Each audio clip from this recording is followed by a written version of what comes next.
La médiane d'une série statistique est une valeur qui permet de couper l'ensemble des valeurs d'une série statistique en deux parties égales, mettant d'un côté une moitié des valeurs qui sont toutes inférieures ou égales à la médiane, et de l'autre côté, l'autre moitié des valeurs qui sont toutes supérieures ou égales à la médiane.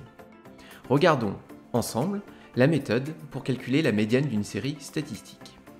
Première étape, on commence par regrouper l'ensemble des valeurs de la série statistique dans un tableau à deux lignes, où la première ligne est l'ensemble des valeurs rencontrées dans la série, et la seconde ligne indique l'effectif de chacune des valeurs associées.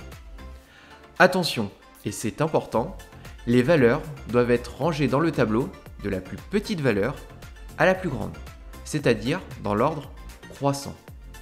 Deuxième étape, si elle n'est pas directement donnée dans l'énoncé, on détermine la valeur de l'effectif total, que l'on appelle généralement grand N. Pour cela, on peut compter le nombre de valeurs présentes dans la série statistique. On peut aussi, et cette méthode est plus efficace lorsque la série statistique comporte de nombreuses valeurs, ajouter l'ensemble des effectifs notés dans la deuxième ligne du tableau. Pour la suite, la procédure est différente selon que l'effectif total n soit pair ou non. Commençons par le cas où n est impair. Dans ce cas, la troisième étape consiste à déterminer la valeur du nombre n plus 1 divisé par 2.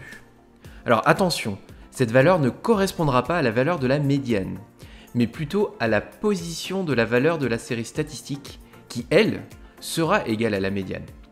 Par exemple, si après un calcul, on trouve que le nombre n plus 1 divisé par 2 vient à être égal à 3, cela ne signifie pas que la médiane vaut 3, mais que celle-ci est égale à la troisième valeur de la série statistique, une fois les valeurs de la série rangées par ordre croissant.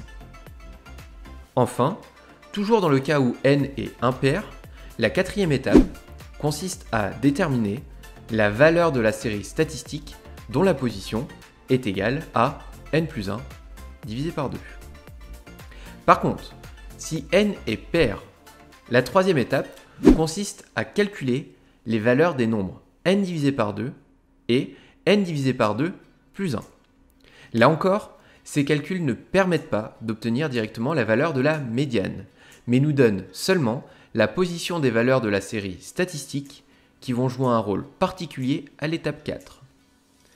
Enfin, pour déterminer la médiane dans le cas où n est pair, à l'étape 4, il ne nous reste plus qu'à calculer la moyenne des deux valeurs de la série statistique situées aux positions n divisé par 2 et n divisé par 2 plus 1. Prenons un exemple pour comprendre toute cette méthode. Considérons la série statistique suivante. Alors, première étape pour déterminer la médiane de cette série statistique, on construit un tableau regroupant l'ensemble des valeurs avec leur effectif associé. Comme précisé plus tôt dans la vidéo, il est important de ranger les valeurs de la série par ordre croissant. Dans cet exemple, la plus petite valeur de la série est 3, et elle est présente 2 fois, donc son effectif est égal à 2. La valeur suivante est 4, avec un effectif égal à 1. Puis 12, avec un effectif de 1, 13 avec un effectif de 3, et enfin 15 avec un effectif de 2. Deuxième étape, on détermine la valeur de l'effectif total grand N. Ici, en ajoutant l'ensemble des effectifs présents dans le tableau, on trouve que grand N est égal à 2, plus 1, plus 1, plus 3, plus 2. Et toute cette addition nous donne un nombre égal à 9. Ainsi, grand N est impair. Donc, troisième étape, on calcule le nombre n plus 1 divisé par 2.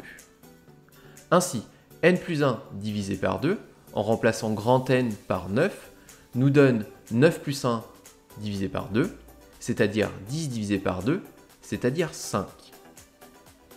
Cette valeur signifie donc que la médiane est la cinquième valeur de la série statistique, une fois les valeurs de cette série rangées dans l'ordre croissant. Alors pour déterminer la cinquième valeur de la série statistique, une fois les valeurs rangées par ordre croissant, on peut se référer au tableau construit à l'étape 1.